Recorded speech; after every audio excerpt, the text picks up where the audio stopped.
गुरु के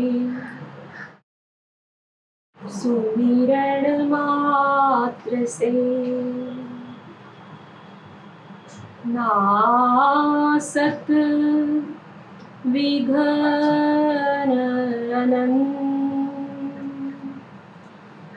ताते सर्व आरंभ में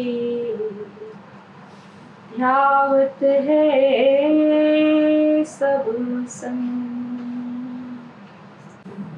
मूकं करोति वाचालम् पंगुं लंघयते गिरिं यत्कृपातमहं वन्दे परमानन्दमाधवम्।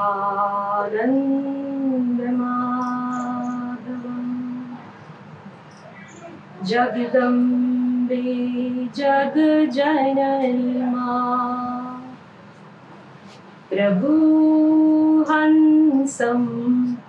जगद्गुरुं पादपद्मे तयो हि श्रित्वा प्रणमामि मुहुर्मुहुः।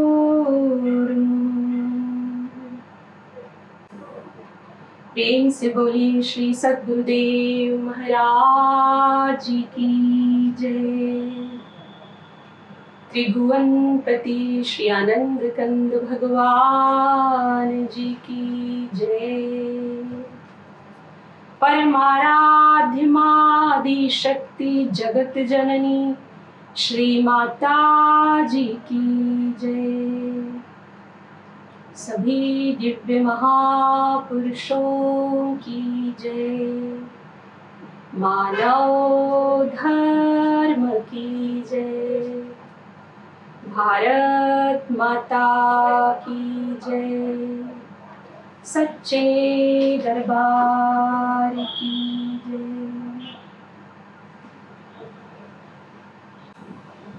आदरणीय भगवत चरणानुरागी आत्महितैषी प्रभु भक्तात्माओं,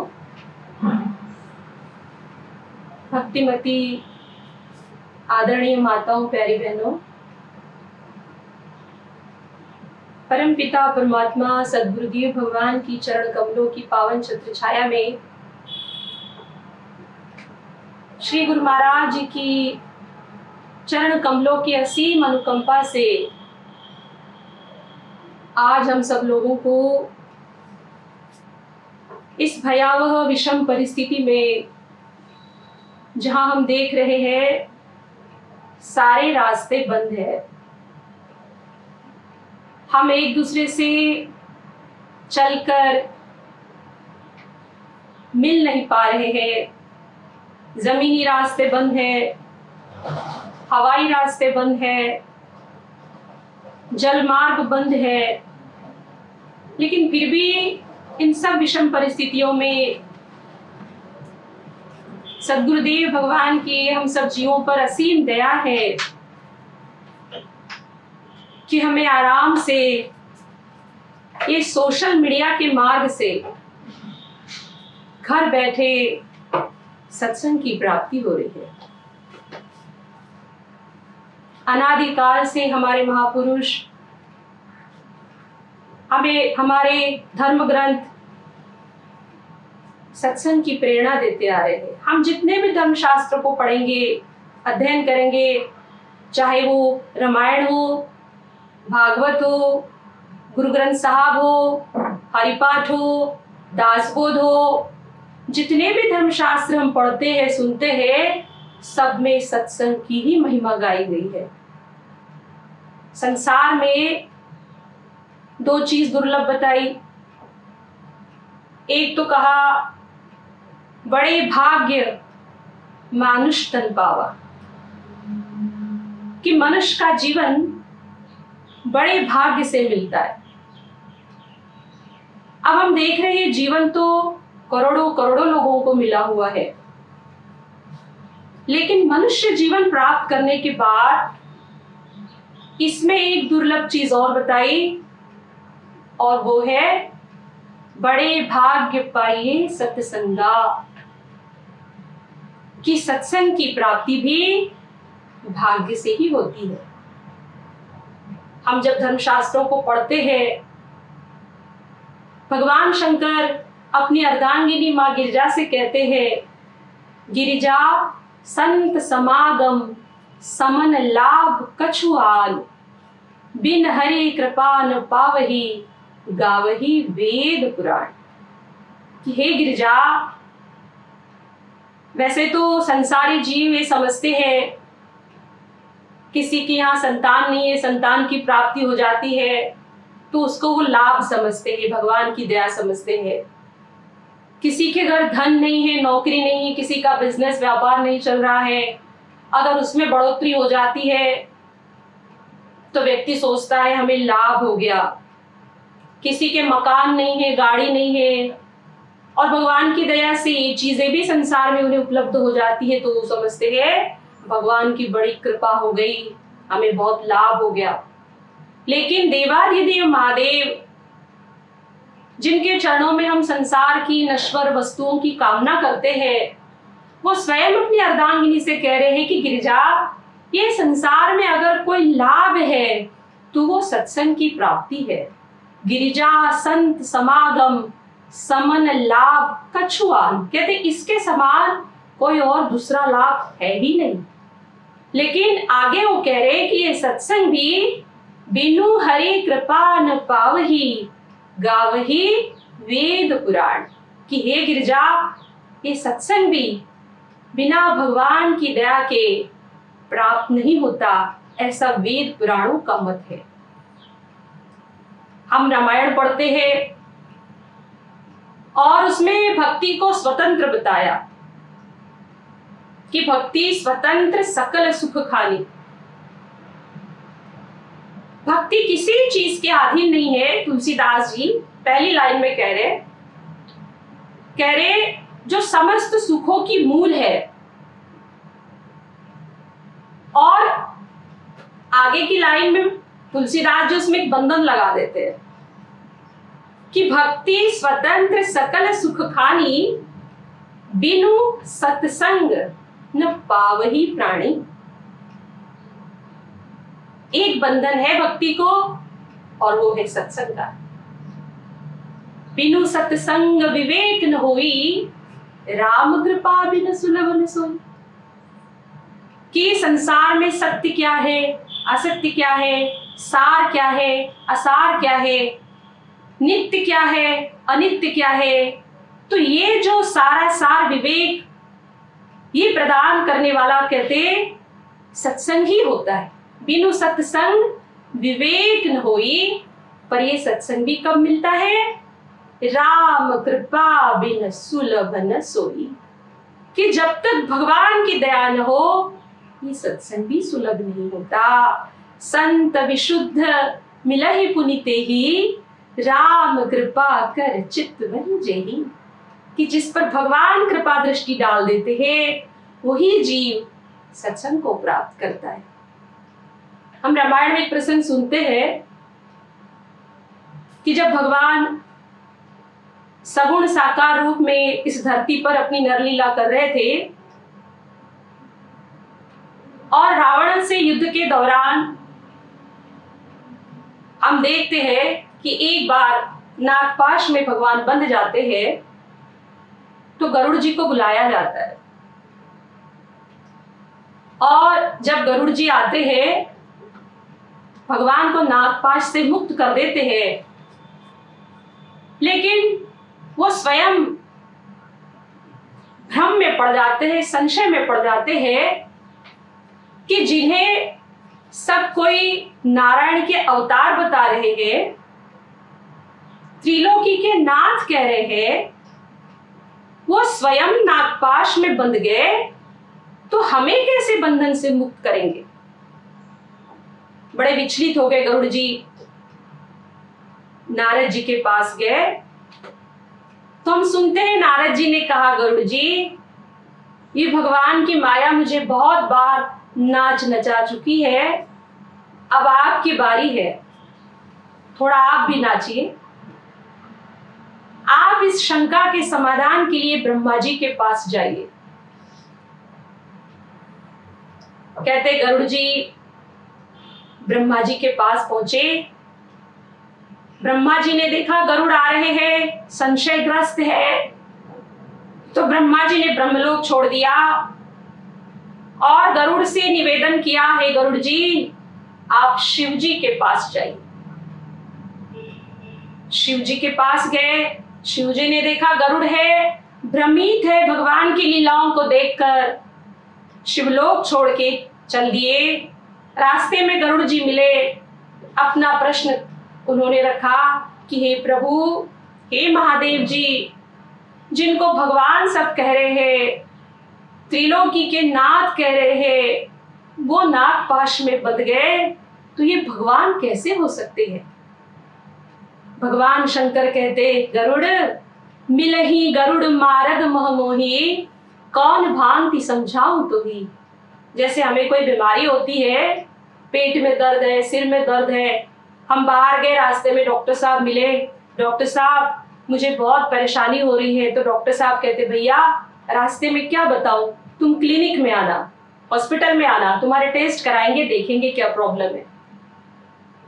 अब गरुड़ जी के साथ एक प्रॉब्लम हो रखा है और भगवान शंकर से अपना जो प्रश्न रख रहे हैं, तो भगवान कहते, महादेव जी कहते हैं कि गरुड़ जी मिला ही गरुड़ मारग मोही, आप मुझे रास्ते में मिल रहे हो, कौन भांति समझाऊं तो ही। आप ऐसा करिए, काकभुशुंडी जी के पास जाइए, वहां पर बहुत काल करिए सत्संगा, तब होत है संशय भंगा। राम कथा सुंदर करताली, संशय विहंग उड़ावन हाय। हे गरुड़ जी आप काकभुशुंडी जी के पास जाइए, बहुत समय तक वहां सत्संग श्रवण करिए। जिस प्रकार हम सुनते हैं, किसान जब बीज बोता है और जब फसल आती है, कहीं ज्वारी में भुट्टे आते हैं, मक्का में भुट्टे आते हैं, बाजरा में भुट्टे आते हैं, तो वो पशु भी वहां पे दाना चुनने के लिए आता है। तो किसान क्या करता है, उस पक्षी को उड़ाने के लिए ताली बजाता है। ताली बजाते ही पक्षी उड़ जाता है भय से। तो कहते राम कथा सुंदर करताली, संशय विहंग उड़ावन हारी। जब एक जीव भक्ति के मार्ग पर आगे बढ़ता है, तो ये संशय और भ्रम रूपी पक्षी भी वह मंडराने लगते हैं। तो कहते आप राम कथा को, सत्संग को श्रवण करिए। तो हम आगे सुनते हैं, रामायण में गरुड़ जी काकभुशुंडी जी के पास गए। आधा तो वहां जो सत्संग हो रहा था उसके प्रभाव से समाप्त हो गया। अब जब सत्संग समाप्त हुआ, काकभुशुंडी जी ने गरुड़ जी से आने का प्रयोजन पूछा। तो गरुड़ जी ने अपना प्रश्न रखा कि हे काकभुशुंडी जी, जिन्हें नारायण के अवतार कह रहे हैं, सगुण साकार ब्रह्म कह रहे हैं, और वो नागपाश में बंध गए, तो भगवान कैसे हो सकते हैं जो अपने आप को बंधन से मुक्त नहीं कर पा रहे। काकभुशुंडी जी समझाते हैं, हे गरुड़, निर्गुण ब्रह्म सुलभ अति, सगुण न चीन्हे कोय, सुगम अगम नाना चरित, सुनी मुनि मन भ्रम होए। हे गरुड़ जी, किसी से कह दो जी भगवान सर्वव्यापक है, कहेगा हाँ जी सर्वव्यापक है। जी भगवान तो कण कण में व्याप्त है, जर्रे जर्रे में है, कहेगा जी बिल्कुल सत्य है।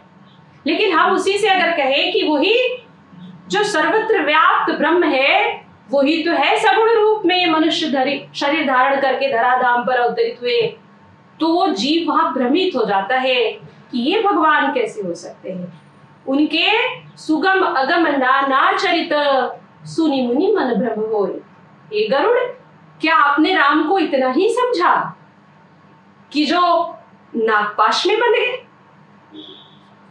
अनेक प्रकार से काकभुशुंडी जी निर्गुण ब्रह्म की महिमा गरुड़ जी को सुनाते हैं, उन्हें समझाते हैं, और बहुत समय तक सत्संग सुनने के पश्चात जब गरुड़ जी की समस्त शंकाओं का समाधान हो जाता है तो उनके मुख से क्या निकलता है? वो कहते हैं, आज धन्य मैं धन्यती,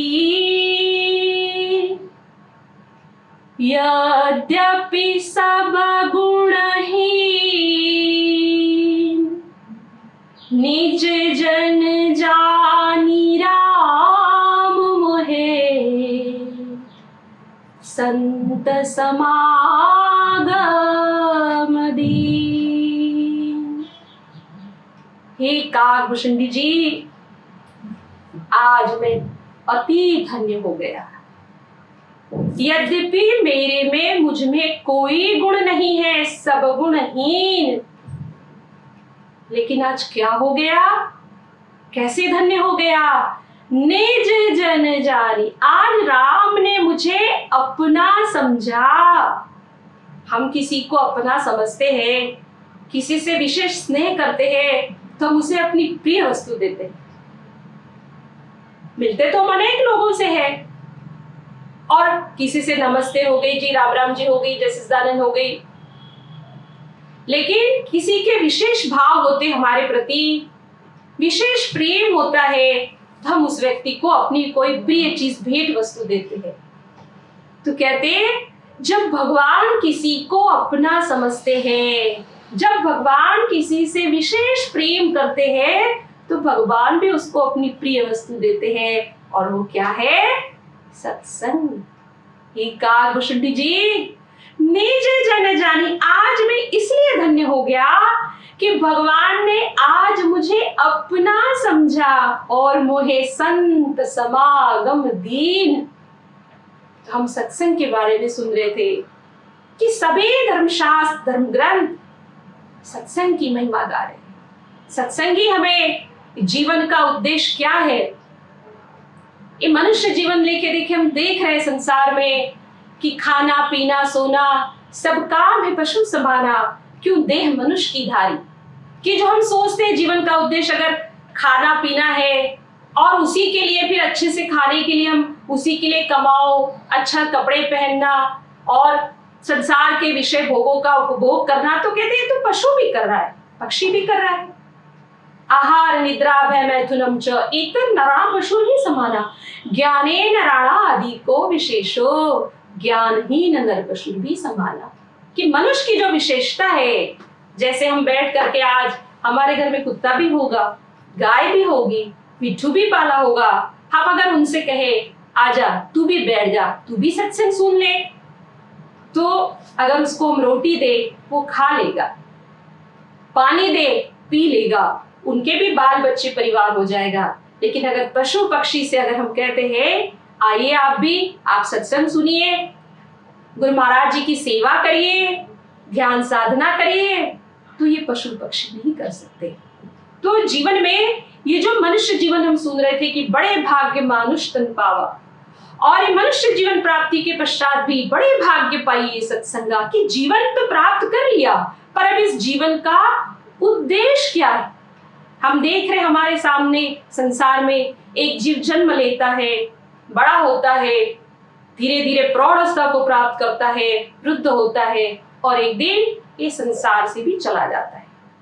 और हम देख रहे सारी जिंदगी उसने अपने जीवन का उद्देश्य कमाना, घर बनाना, परिवार का सृजन करना, वही सब किया, और एक दिन ऐसा आ रहा है कि हाड़ जले जैसे लाकड़ी और केश जले जैसे घास रे, सोने जैसी काया जल गई, कोई ना आया पास रे। इतना सब कुछ जमा लिया, कहते यूं तो दुनिया में लाखों का मेला जुड़ा, यूं तो दुनिया में लाखों का मेला जुड़ा, हंस जब जब उड़ा तो अकेला उड़ा, यूं तो दुनिया में लाखों का मेला जुड़ा।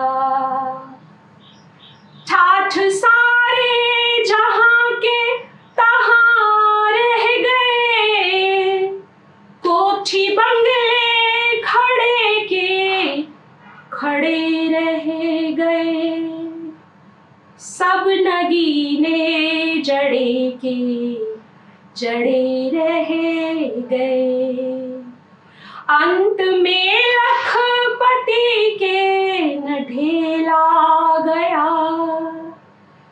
यूं तो दुनिया में लाखों का मेला जुड़ा, हंस जब जब उड़ा तो अकेला उड़ा। इसको अपना समझा, उसको अपना समझा, मरने के बाद की तो छोड़ो, जीते जी भी यहां कोई किसी का नहीं है। हम सुनते हैं द्वापर युग का प्रसंग, आप सब लोगों को ज्ञात है कि जब द्रौपदी जी दुर्योधन दुशासन को आदेश देता है कि द्रौपदी को भरी सभा में लेकर के आओ, और दुशासन द्रौपदी के कक्ष में जाते हैं और द्रौपदी को खींच कर ले जाने लगते हैं, तो द्रौपदी मन में सोचती है, दुशासन तुम यहां तो मुझे पकड़ कर ले जा रहे हो, लेकिन जिस सभा में मुझे ले जा रहे हो उस सभा में मेरे 5 पति बैठे हुए हैं, देखती हूं वहां तुम मेरा क्या बिगाड़ लोगे। हम सब ने सुना है जब द्रौपदी को भरी सभा में लाया जाता है, वो सब अपने 5 एक से एक वीर महाबली उसके पति बैठे हुए थे। नारी को पति का अभिमान होता है, एक ही पति का, जिसके द्रौपदी के 5 एक से एक वीर महायोद्धा थे, उसको कैसे ना अपने पतियों पर अभिमान होगा। लेकिन देखती है पांचों भी उसकी कोई मदद, कोई सहायता नहीं कर पा रहे हैं, सब जुए में हारे हुए। हम कल्पना कर सकते हैं उस समय द्रौपदी जी को कितना बड़ा झटका लगा होगा, क्या उनकी अवस्था हुई होगी। फिर भी वो अपने मन को ढाढ़स बंधाती है कि नहीं, इस सभा में मेरे बुजुर्ग बैठे हैं, धृतराष्ट्र बैठे जो मेरे ससुर हैं, मैं जिनकी कुलवधू हूं, इस सभा में भीष्म पितामह बैठे हुए हैं, द्रोणाचार्य बैठे हुए हैं, कृपाचार्य बैठे हुए हैं, ये मेरी लाज रखेंगे। सबके पास द्रौपदी जी सहायता की भीख मांगती है, किसी ने भी उनकी सहायता नहीं की। हम सोच सकते हैं द्रौपदी जी के मन पर क्या बीती है। तब भी द्रौपदी जी को अभी भी भगवान की याद नहीं आ रही है। तब वो नीति शास्त्र की बात करते हैं कि जो जुए में हार गया वो मुझे कैसे दांव पे लगा सकता है। बात सत्य थी पर किसी ने नहीं सुनी। कहते हारे को हरि नाम, जब सब तरफ से टूट गई, हार गई द्रौपदी जी, तब भगवान को पुकारती है। क्या भूल गए बनवारी, जब उंगली कटी तुम्हारी, मैंने फाड़ी रेशम साड़ी, आ जाओ कृष्ण पुरारी। और कहते द्रौपदी की जो आवाज थी वो हृदय की, और हृदय में भगवान का स्थान होता है।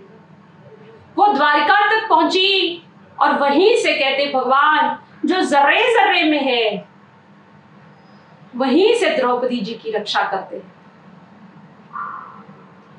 और कहते साड़ी बीच नारी है कि नारी बीच साड़ी है। दुशासन साड़ी खींचते खींचते थक जाते हैं। द्रौपदी की लाज भगवान ने रखी। जब आमना सामना हुआ तो द्रौपदी जी पूछती है कि हे श्री कृष्ण महाराज, मैं रिश्ते में आपकी सखी लगती हूँ, बहन लगती हूँ, मेरी इतनी बेइज्जती हो रही थी, आपने आने में कितना समय लगा दिया। भगवान कहते द्रौपदी की गलती किसकी थी? तुमने मुझे याद कब किया? पहले तो तुम अपने पतियों को पुकारती रही, जब इन पतियों ने तुम्हारी नहीं सुनी, जब ये असमर्थ हुए तुम्हारी रक्षा करने में, तब भी तुम्हें मेरी याद नहीं आई द्रौपदी। तुम बुजुर्गों की तरफ देखती रही कि धृतराष्ट्र रक्षा करेंगे, भीष्म पितामह रक्षा करेंगे, द्रोणाचार्य कृपाचार्य रक्षा करेंगे। जब वहां भी किसी ने सहायता नहीं की, तब भी तुम्हें मेरी याद नहीं आई द्रौपदी? तुम नीति शास्त्रों का सहारा लेती रही। वहां भी जब तुम्हारी बात किसी ने नहीं सुनी, अंत में तुम्हें याद आई द्वारिकाधीश की। तो द्वारिकाधीश तो द्वारिका में बैठे थे द्रौपदी, मैं तो तुम्हारे हृदय में बैठा था। अगर उसी समय तुम मुझे पुकारती, क्या मजाल थी दुशासन तुम्हारे कक्ष में भी प्रवेश करता। यही बात श्री गुरु महाराज जी हम सब जीव को समझाना चाहते। यही बात भगवान श्री कृष्ण जी अर्जुन को समझाते हैं। अहम आत्मा गुणाकेश सर्वभूताशय स्थितः अहम आदिश्च मध्यश्च भूतानाम अंतैव च। हे अर्जुन, मैं सबकी आत्मा हूँ। अहम आत्मा गुणाकेश सर्वभूताशय स्थितः, समस्त भूत प्राणियों के हृदय में विराजमान हूँ और मैं ही सबका आदि हूँ, मध्य हूँ, मैं ही अंत। ईश्वर सर्वभूतानां हृदयश्च अर्जुन तिष्ठति भ्रामयन् सर्वभूतानि यंत्रारूढ़ानि मायया। कि वो ईश्वर सबके हृदय में होने के पश्चात भी माया के वशीभूत जीव उस ईश्वर को कभी इधर तो कभी उधर भरमता ढूंढता फिर रहा है। तो देखिए, ये बात हम सुन रहे थे कि आज भी संसार में हम सब लोग अपने घरों में इस कोरोना वायरस के कारण बैठे हुए हैं और गुरु महाराज जी ने हम सब जीवों को पहले ही वो अंतर्मुख होने का, इंट्रोवर्ट होने का साधन ईश्वर को अपने हृदय में भगवान श्री कृष्ण जी ने जिस प्रकार अर्जुन को दिया, हम सबको पहले ही गुरु महाराज जी ने दे रखा है। अभी माता बहनों के फोन आते रहते हैं, गुरु महाराज जी के कब दर्शन हो गए, कब हमें सत्संग सब प्रोग्राम भी कैंसिल हो गए हैं। तो कहते कि श्री माता जी कहते थे कि एक दिन तुमको, मैं तो क्या मेरे संतों के भी दर्शन दुर्लभ हो गए। तो वास्तव में आज हम वही स्थिति देख रहे हैं। कैसे होगा आगे, क्या होगा आगे, तो गुरु महाराज जी ने तो हम सब पर पहले कृपा कर रखी है, पहले ही वो ज्ञान दे रखा है। तो बाद में पछताने से पहले ही हमें उस ज्ञान को, जैसे भगवान द्रौपदी जी को समझा रहे हैं और हम जैसे सुन रहे थे कि बाद में भी कोई साथ नहीं, जिसके लिए सब जोड़ जोड़ के रखा, यही आके हमको अग्निदाह देंगे और यही आके इस प्रॉपर्टी के लिए, इस धन जायदाद के लिए लड़ाई करेंगे। कोई किसी का नहीं है, स्वार्थ की दुनिया सहोदर, यहाँ कोई किसी का नहीं है। कर ले भजन प्रभु का पगले, जिंदगी का भरोसा नहीं है। हम भजन में भी सुनते हैं, संसार के लोगों की आशा न किया करना, यहाँ कोई नहीं अपना, प्रभु नाम जपा करना, प्रभु नाम जपा करना। ऐ जीव दुखी ना हो, प्रभु तुमसे दूर नहीं, भक्तों का दुखी होना प्रभु को मंजूर नहीं, प्रभु को मंजूर नहीं। भगवान तो आते हैं, उन्हें याद किया करना, यहाँ कोई नहीं अपना, प्रभु नाम जपा करना। संसार के लोगों की आशा न किया करना, यहाँ कोई नहीं अपना, प्रभु नाम जपा करना। तो यहीं पर मैं अपनी वाणी को विश्राम देती हूँ। बोलिए प्रेम से श्री सद्गुरुदेव महाराज जी की जय।